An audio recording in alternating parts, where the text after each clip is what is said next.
Yeah, I think Maya's past in the series plays a crucial role in her growth as a person, as a character, but also to the series at large. You know, one of the things we always knew we wanted to explore was the Maya's ancestors and her ancestral lineage, and more specifically her Choctaw heritage.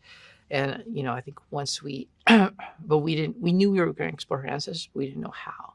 And it wasn't actually until we engaged the Choctaw Nation and got their permission to sort of portray their culture and their history that things sort of really fell into place. Because in learning about their history from their perspective, we were able to sort of craft specific storylines in relation to that. And it was a very fun way of sort of showing Maya's ancestry in service of her story.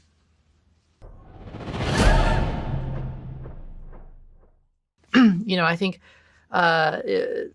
assembling the crew and the cast for this series was an absolute joy. You know, I think one of the most helpful sayings that was shared with me early on is that the key to making any good production is to surround yourself with people who are better than you, and that was absolutely what we tried to do. You know, I have my cinematographer Kira Kelly, who, you know, we've now done 2 projects together. We shot for over 90 days together. Our production designer and art director Chris Trujillo and Sean Brennan, my first AD, Doug Ridloff. You know, those are all of my sort of like my right and left hand men and women that were absolutely instrumental and crucial in getting this made. You know, and I think as far as the cast is concerned, you know, they were having bringing our cast together was just an incredible opportunity for myself, because the Native American community is the Native American creative community isn't a big one, so we all kind of know each other. And so, you know, I think for something like this, I got a chance to not only work with actors and creatives that I admire, but I also got to work with friends. Oh yeah, no, what a find indeed. You know, I think Alaqua Cox she absolutely brings Maya Lopez to life. You know, and I think funny story about that is that I remember getting an email. I want to say it was around January of 2020, just before the pandemic hit. And it was from a directing pair, Bert and Bertie, and they asked me, email out of the blue, do you know any deaf Native American actresses? It's like, nope, good luck. And spoilers for Hawkeye, but they ended up co-directing on that series, and they were trying to cast the Echo character, Maya Lopez, and so that production was crucial in finding her. And so I think what made Alaqua such a great blessing and a find is that there's so many parallels just between her as a person and the character of Maya Lopez, right? So what do I mean by that? You know, she is, Alaqua had worked a sum total of a few days on Hawkeye. And that was her entire filmmaking experience before this, right? So to go from that to being number 1 on the call sheet to being the lead of an entire Marvel series that's a tremendous ask of even a very seasoned actor.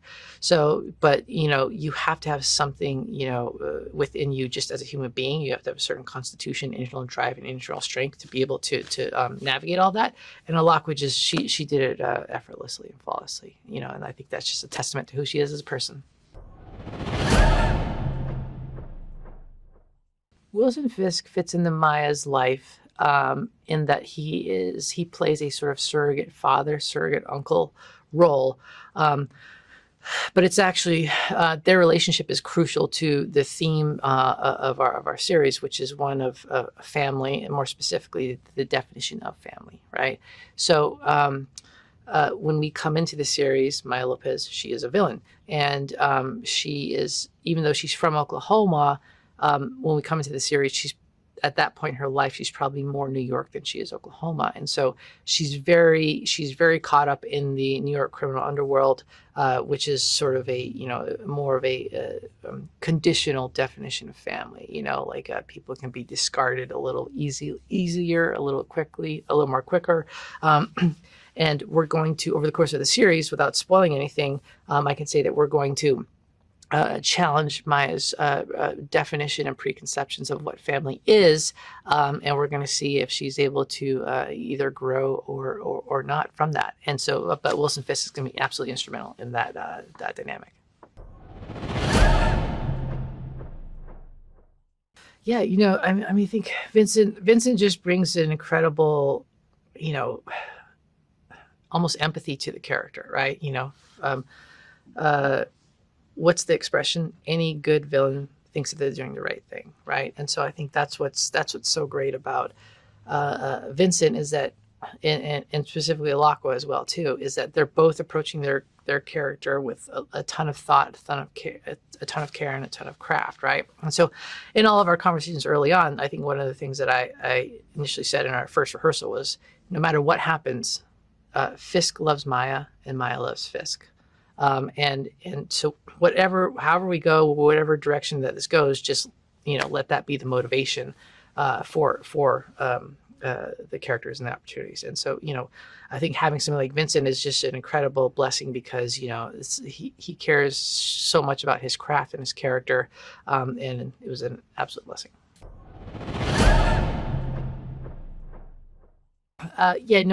We put a tremendous amount of effort into accurately and authentically representing the Choctaw people in the show, right? So for myself, I'm stating that, but also for myself, it was a given. I'm Native American myself, but I think there's a sort of misconception about Native Americans that we're all just sort of one big monolithic sort of group of people, and that couldn't be further from the case. There's over 600 nations. Every tribe, culture, and tradition has their own different languages, their own unique customs, their own traditions. And so, for myself, I'm Navajo, and the tribe we're portraying are the Choctaw. Two vastly different tribes with languages that are as different as Portuguese and Polish, And so for myself, what that meant for me is that it was of the utmost importance that we were able to engage the Choctaw Nation. So very early on, we flew to Oklahoma. We met with the Choctaw Nation. We met with the chief of the tribe, and also the people there, and presented the project to them, and did two things. One was we asked for permission. And the other was, because we didn't want to come in and say, hey, this is what we're going to do. We came in to say, hey, this is a story that we have. Will you give us permission to portray the Choctaw people? And so the second thing that we asked was to create a dialogue. We wanted to get their input, to surround ourselves with their own language experts, their own cultural people, and so on and so forth. And so that was a very early thing that we did that just had so many positive consequences. Yeah, I think the finale of our series, without spoiling or giving anything away, is very action-packed and emotional. We have a ton of action, but I think one of the things I'm most proud of is the fact that it's actually very emotional, and we have a lot of very powerful performances from characters. But one of the big things that takes place in our show is the portrayal of powwow. And so when I first had the opportunity to pitch on this project, and in talking with Kevin Feige, one of the things I shared is that I was a fan of the Marvel comic books growing up, and I read comic books, but I also grew up going to powwows. But those two things never overlapped or intersected with each other.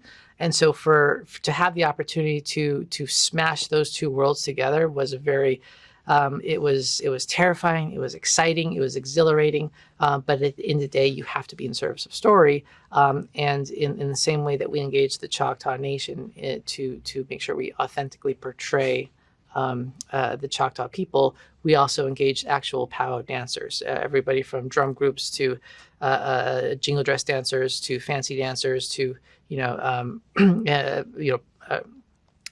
coordinators. We tried to engage all the actual people who live and breathe this. I think people should tune into Echo because it's a very exciting place and time to be in the Marvel Cinematic Universe, right? So we get to explore. I think what's great about what's great about this series is that we are going, we're not dealing with the fate of the universe. We don't have these big, huge, like cosmic consequences that we're dealing with. Our story is a little bit smaller in its scope and scale, but it's far more human, right? And so I think what's great about all of that is that you get to tell a more intimate story that's more human, hopefully more relatable. But because we're telling the story of a criminal villain, we also get to lean into some of those aspects that differentiate this show from others in the MCU. More specifically, because we're dealing with the New York criminal underworld, and because we're not trying to shy away from our circumstances, the people on our show, they bleed, they die, they get killed, their bones get broken. Spoilers for Echo, But again, that's kind of the point that we're trying to portray with this.